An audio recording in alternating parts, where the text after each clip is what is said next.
What if I told you, your chickens aren't expensive to feed, you've just been taught to feed them wrong? Every week, backyard keepers haul home another bag of feed, thinking that's just part of the deal. But here's the uncomfortable truth. You're not running a self-sufficient system, you're locked into a subscription. Let's break it down. 6 hens, about 25 eggs per hen each month. That's roughly 150 eggs, or about $60 worth. Now subtract feed. One bag costs around $25 and lasts maybe 7 weeks. Add grit, oyster shell, supplements, fuel, time. Suddenly, your homegrown eggs are costing more than they're worth. And that's before you count your labor. So where's the profit? It's not in your coop. It's in the feed company's pocket. Because the system isn't designed to make you independent. It's designed to keep you buying. And once you see that clearly, you start asking a different question. What if chickens were never meant to rely on feed bags at all? And if you're into building systems that actually work with nature, not against it? You'll probably feel at home here on Verdant Harvest, so please subscribe this YouTube channel. Chickens aren't built to live off a scoop of pellets poured from a bag. They come from a long line of ground-scratching survivors. Birds that spent their days searching, selecting, and balancing their own diet instinctively. And if you look closely at how their bodies work, it becomes obvious. Everything about a chicken is designed for variety, not uniformity. Food doesn't just get digested, it moves through a specialized system. First, the crop acts like a temporary storage pouch. It allows the bird to gather food quickly while foraging, storing a mix of whatever it finds. Tiny insects, soft leaves, seeds, even bits of organic matter. Then, that mixture moves into the proventriculus, where digestive enzymes begin breaking down proteins. This is where real nutrient extraction starts. Not from bulk calories, but from quality inputs. After that, the food enters the gizzard, a powerful muscular organ that grinds material using small stones and grit. It's incredibly efficient, but only up to a point. Because here's the limitation most people miss. Chickens cannot process large amounts of rough, indigestible fiber. If their diet is too heavy in it, nutrients simply pass through unused. So while they can eat a wide range of things, they can't thrive on just anything. What truly drives their health is protein, clean, usable protein. Laying hens require roughly 16 to 20% protein intake to sustain egg production, maintain feather quality, and support muscle function. Without it, everything starts to decline. Now compare that to what most backyard flocks are fed daily. Corn and soy dominate the mix. These ingredients are cheap, easy to store, and calorie-dense, but they're not nutritionally complete. They provide energy, yes, but they lack balance in essential amino acids and often oversupply what chickens don't actually need. So what happens? Hens consume excess energy, but still fall short on key nutrients. That's when you begin to see the signs. Birds gaining fat instead of strength, eggshells thinning out, production slowing down, overall vitality dropping. It's not a mystery, it's a mismatch. You're feeding for convenience instead of feeding for biology. Now contrast that with how chickens ate before industrial feed became the norm. They weren't standing around waiting for grain. They were constantly moving, scratching through soil, pecking at insects, tearing into tender greens, and picking through scraps. Their diet was naturally diverse, but more importantly, it was nutrient-dense. And modern research supports what farmers once knew instinctively. When chickens are given access to the right types of leafy plants, especially those high in protein and low in tough fiber, they can efficiently digest and absorb a significant portion of that protein, sometimes up to 80%. But there's an important condition. It has to be balanced. Too much fiber and the system clogs. Too little protein and performance drops. The sweet spot lies in quality, not quantity, which means the answer isn't to pour more feed into the coop. It's to rethink what you're feeding entirely. Because once you align with the bird's natural design, you stop asking how much feed they need and start asking a far more powerful question. What kind of inputs actually allow them to thrive? There's a moment in every homesteader's journey where things start to click. When you realize the problem isn't how much you're feeding, it's what you're depending on. And this is where one plant quietly flips the entire system on its head. Tagasaste, also known as tree lucerne. At first glance, it doesn't look revolutionary, just a fast-growing shrub. But once you understand what it does, it stops being a plant and starts becoming infrastructure. Because unlike annual crops that demand constant input, Tagasaste is built for permanence. You plant it once, and it keeps producing for decades. No seasonal replanting cycles. No dependency on synthetic fertilizers. No regular irrigation once it's established. It taps into something deeper, literally. Its roots form a relationship with nitrogen-fixing bacteria in the soil, pulling nitrogen from the air and converting it into usable nutrients. That means it not only feeds your chickens, it improves your soil at the same time. So instead of extracting fertility from your land, it builds it. Now let's talk about what really matters, the leaves, because that's where this system becomes incredibly powerful. On a dry matter basis, Tagasaste leaves contain between 20 to 24% crude protein.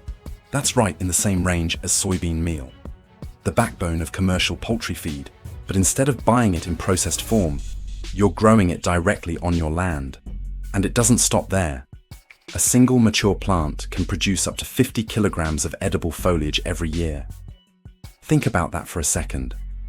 One plant, generating a steady supply of high-quality protein, season after season. For a small backyard flock, even a handful of these shrubs can significantly reduce, or even replace, your reliance on bagged feed. And the system doesn't require complicated management.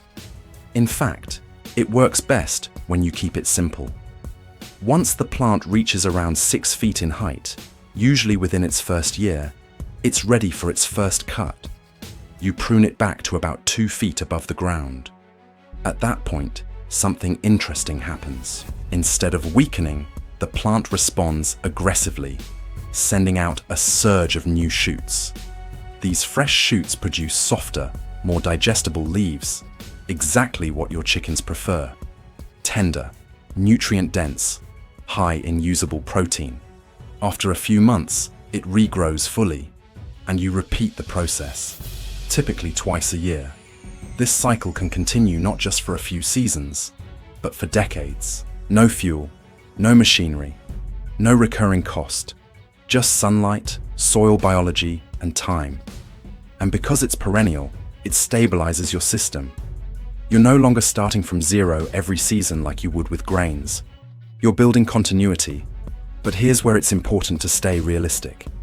Protein is only one piece of the nutritional puzzle. Even with a high-protein source like Tagasaste, your hens still need essential minerals to function properly, especially when it comes to eggshell formation, bone strength, and metabolic balance.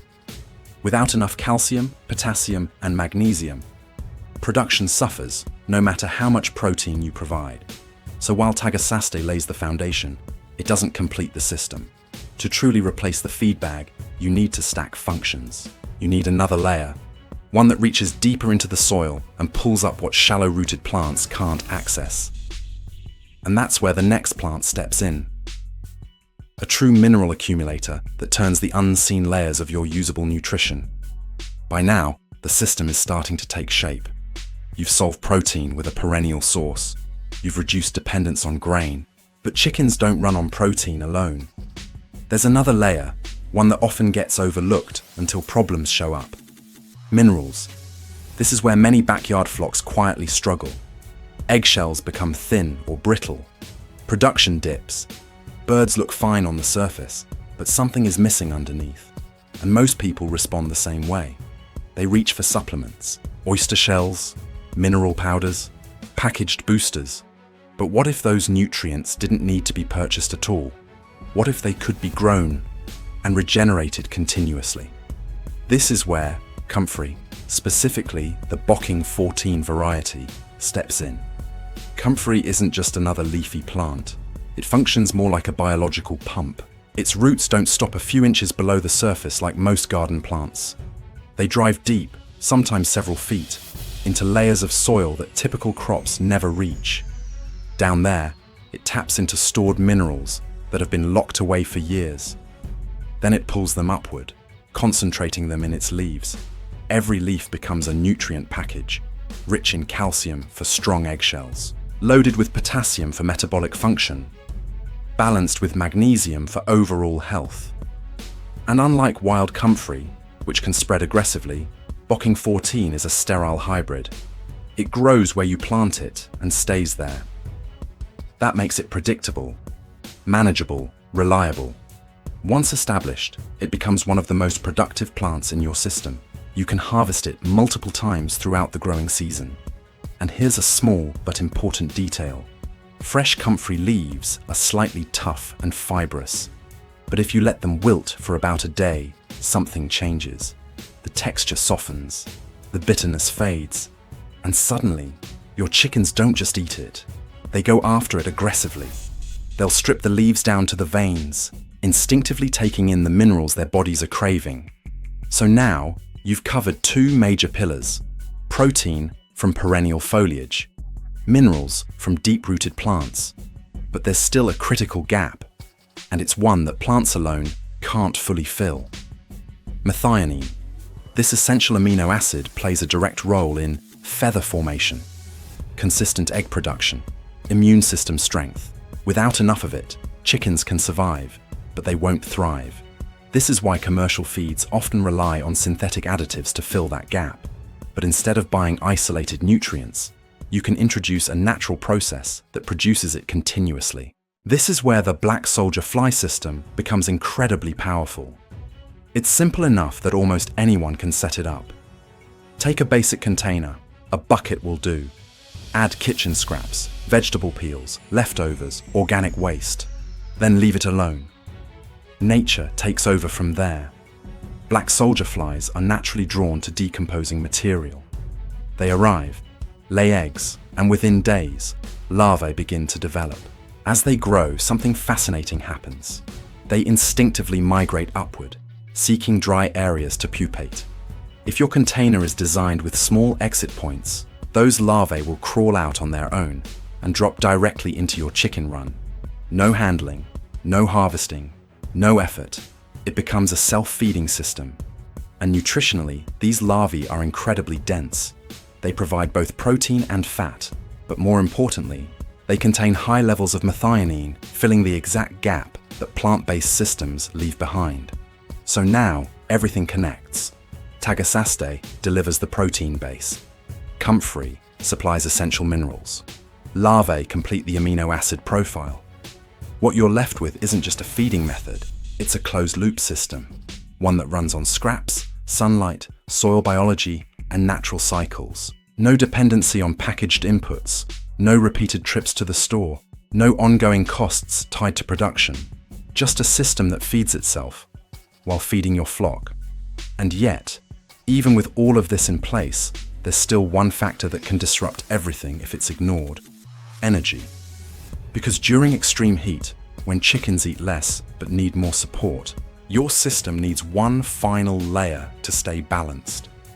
Even with protein, minerals, and amino acids handled, there's one final piece that determines whether your system truly works year-round: energy. Not the kind that comes from processed grains, but natural, seasonal energy that chickens can access easily, especially during stress periods like extreme heat. This is where mulberry trees quietly become one of the most valuable additions to your setup. At first, their role seems simple. They provide shade, but that alone can change everything. Under a mulberry canopy, temperatures can drop noticeably, sometimes by as much as 10 degrees. And for chickens, that difference isn't just about comfort. It directly affects production. When birds overheat, they eat less. When they eat less, egg production declines. But give them a cooler microclimate, and suddenly their behavior stabilizes. They stay active. They keep feeding. They continue laying. So right away, the tree is doing more than just growing. It's regulating the environment. Then comes the second function: fruit. For a few months each year, mulberry trees produce heavily, dropping ripe berries continuously. No harvesting, no processing. the fruit falls straight into the chicken run, and your flock takes care of the rest. These berries are rich in natural sugars, exactly the kind of quick energy chickens need during hot weather when their appetite for dry feed drops. So instead of forcing intake, you're offering something they actively seek out. They convert sunlight, water, and soil nutrients, captured by the tree, into usable calories, effortlessly. Now step back and look at what's happening. You've created a system where energy arrives seasonally, exactly when it's needed most.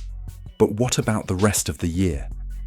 This is where the earlier layers prove their strength. As seasons shift and temperatures drop, your system doesn't collapse.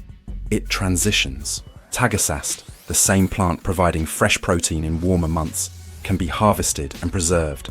Branches cut toward the end of the growing season can be dried naturally in open air. And unlike many other forages, these leaves retain most of their nutritional value, even after drying.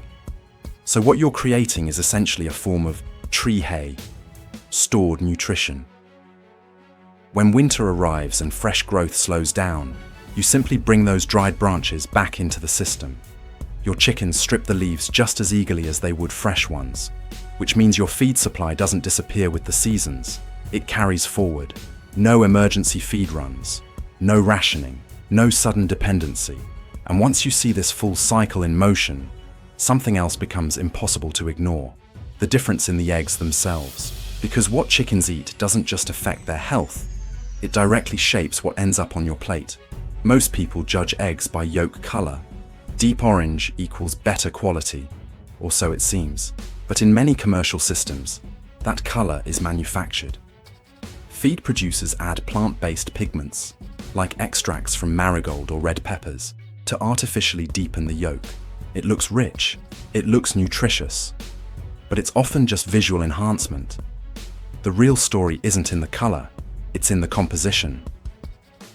When researchers compare eggs from chickens raised on natural forage systems versus those fed grain-heavy diets, the difference shows up clearly in lab results.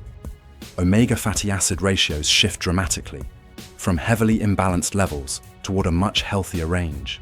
And compounds like vitamin K2, especially the form linked to bone and heart health, appear in significantly higher concentrations. This isn't branding, it's measurable, repeatable data. So why did this kind of system disappear in the first place? Because modern agriculture optimized for scale. Grains could be grown quickly, processed efficiently, and distributed globally. Perennial systems couldn't compete with that model. They weren't easy to standardize. They didn't rely on repeat purchases. They didn't fit industrial economics. So over time, they were pushed aside. And with them, the knowledge of how to feed animals in a way that supports both productivity and nutrition. But that knowledge isn't lost. It's just been waiting. And now, more people are rediscovering it, one backyard at a time. Because in the end, this isn't just about feeding chickens. It's about understanding a simple principle. When you align your system with nature, you stop managing inputs and start growing outcomes. And the quality of those outcomes, the strength of the eggs, the health of your flock, the resilience of your system, all comes down to one decision. What are you choosing to grow? What would you plant first for your flock? Drop it in the comments. Your idea could inspire someone to start. If you're into practical, self-sustaining systems like this, subscribe to Verdant Harvest and share it with someone ready to break free from feed bags.